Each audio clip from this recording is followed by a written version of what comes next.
Olá, alunos! Sejam bem-vindos à disciplina Espaço Geográfico, Memória Social e Patrimônio Cultural. Eu sou a professora Juliana e, junto com a professora Lides, acompanharemos vocês nessa jornada. Como puderam perceber, na plataforma o objetivo dessa disciplina é compreender a memória social e o patrimônio cultural como elementos constituintes do espaço urbano. Para isso, é necessário que compreendam a relação entre os conceitos de espaço geográfico a partir das categorias de lugar e território, os conceitos de memória social e patrimônio cultural a partir das concepções de urbano.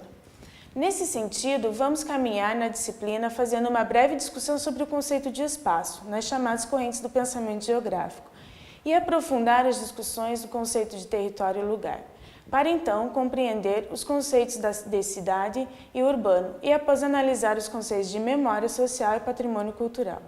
A expressão espaço, segundo Correia, é utilizada no dia a dia e também por diversas ciências, ora como uma simples localização, ora enquanto um conceito ou a partir da diferenciação escalar, como o regional, local e nacional. Entretanto, o espaço, enquanto conceito, vem sendo debatido há tempos pelos geógrafos, junto com os conceitos de região, paisagem, lugar e território. Na geografia tradicional, as questões sobre o espaço, mesmo que relacionadas à localização e aos fluxos, era secundária e não era vista enquanto conceito-chave da geografia. O espaço pode ser visto nas obras de Hatzel e Hartshorne, mesmo que de modo implícito nesse último, onde em Hatzel o espaço é indispensável para a vida, onde o território seria uma apropriação do espaço por um grupo e o espaço vital seria as necessidades territoriais que se dão em função do desenvolvimento tecnológico, população e de recursos naturais. Já em Hartshorne, o espaço é visto como absoluto, um conjunto de pontos que coexistem entre si, ou seja, o espaço é um receptáculo que contém as coisas. O espaço seria ligado à localização. Na geografia teorética quantitativa, que é calcada no positivismo lógico, o espaço aparece pela primeira vez como conceito-chave, sendo que lugar e território não são conceitos significativos.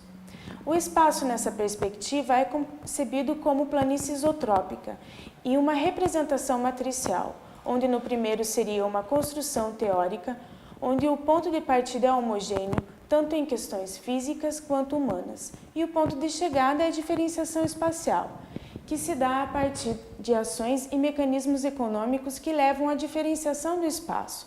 Sua principal variável é a distância.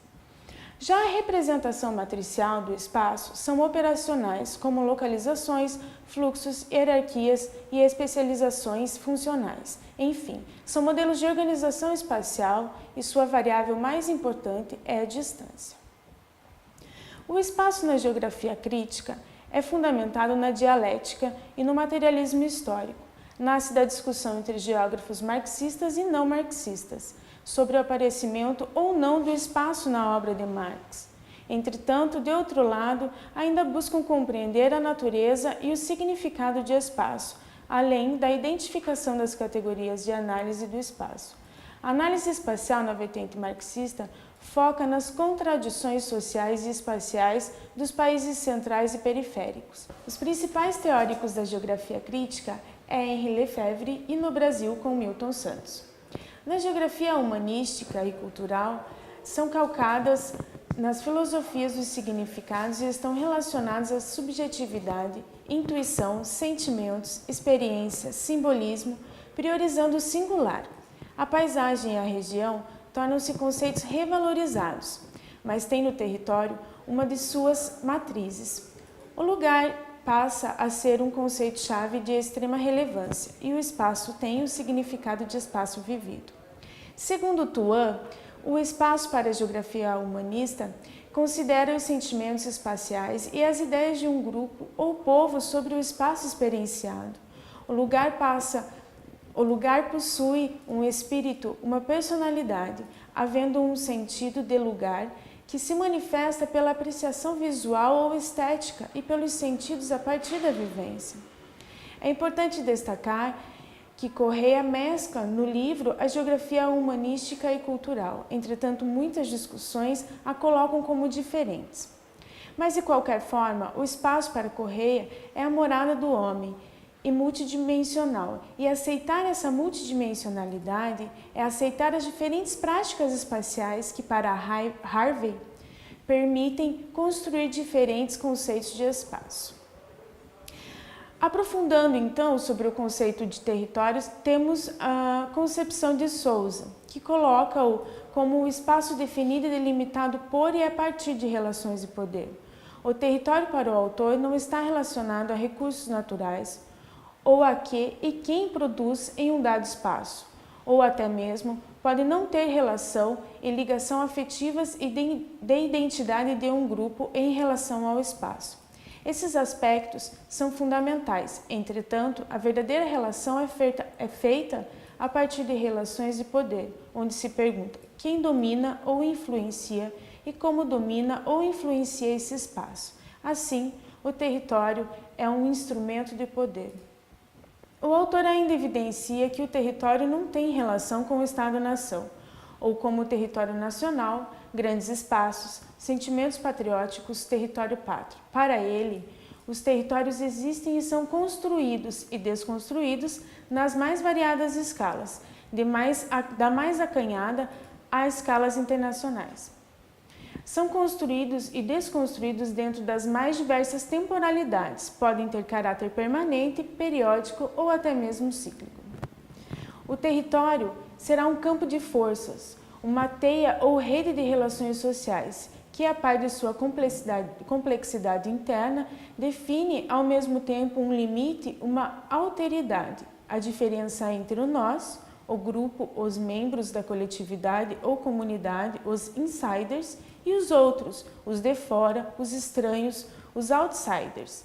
Assim, territórios são, antes de tudo, relações sociais que são projetadas no espaço, e não apenas espaços concretos, que são substratos materiais. Nesse sentido, para Souza, o território não é substrato, o espaço social em si, mas sim um campo de forças, as relações de poder espacialmente delimitadas e operando destaque sobre um substrato referencial.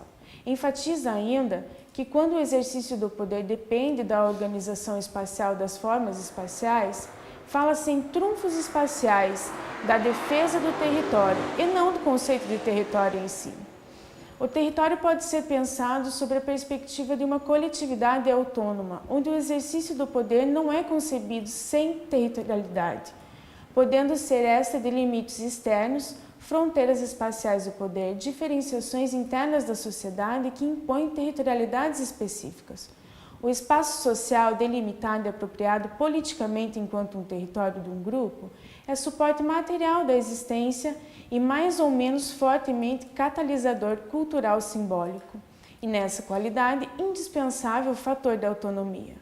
A autonomia se apresenta sob a forma de desafios cotidianos, nas mais variadas escalas, onde os atores se veem confrontados pela necessidade de defesa de um território para a manutenção de sua sobrevivência e manutenção de sua identidade ou a de um grupo. Agora passamos ao conceito de lugar. Ao longo do século XX, o conceito ganhou diversas acepções. John Agnew e James Duncan apontam inúmeras definições de lugar, o que torna difícil uma unanimidade em termos interpretativos.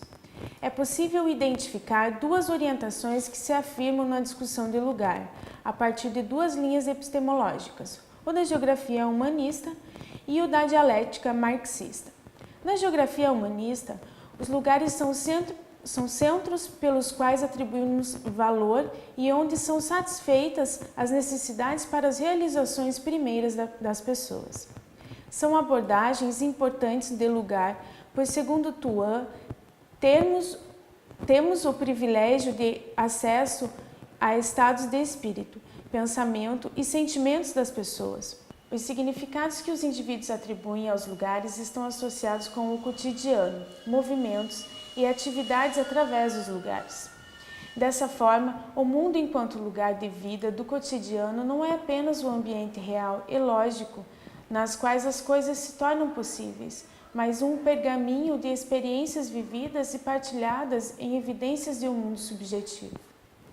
Na perspectiva marxista, é enfatizada as relações de dominação e resistência, desenvolvidas ao longo de diferentes espaços, ressaltando a importância do lugar enquanto socialmente produzido e consumido. Para William Norton, a perspectiva marxista como orientação humanista proporcionou uma compreensão sobre o lugar, definindo-o como algo que emerge em uma forma particular do espaço, criado através de práticas, representações e imaginações.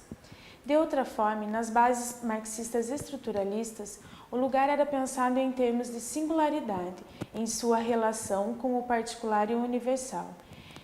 É como se o singular fosse a especificação do universal, ou seja, os elementos universais estavam presentes no singular.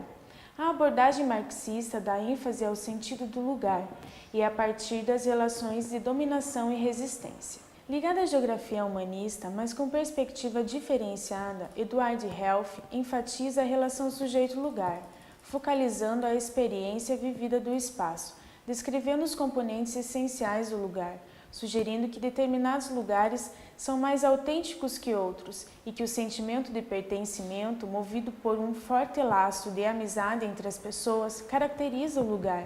Assim, os aspectos do mundo vivido que se distinguem no lugar são diferenciados, pois envolvem a dependência do grau de experiência vivenciada em relação ao lugar.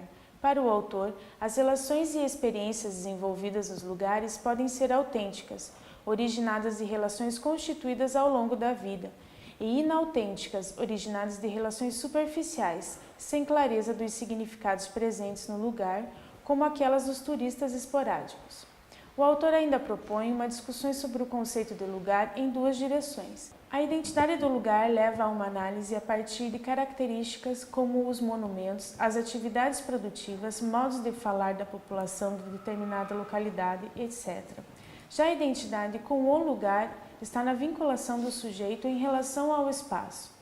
Assim, o lugar é fundamental para a manutenção da proteção dos indivíduos e a identidade é criada frente às paisagens comuns, da moda e de formas artificiais.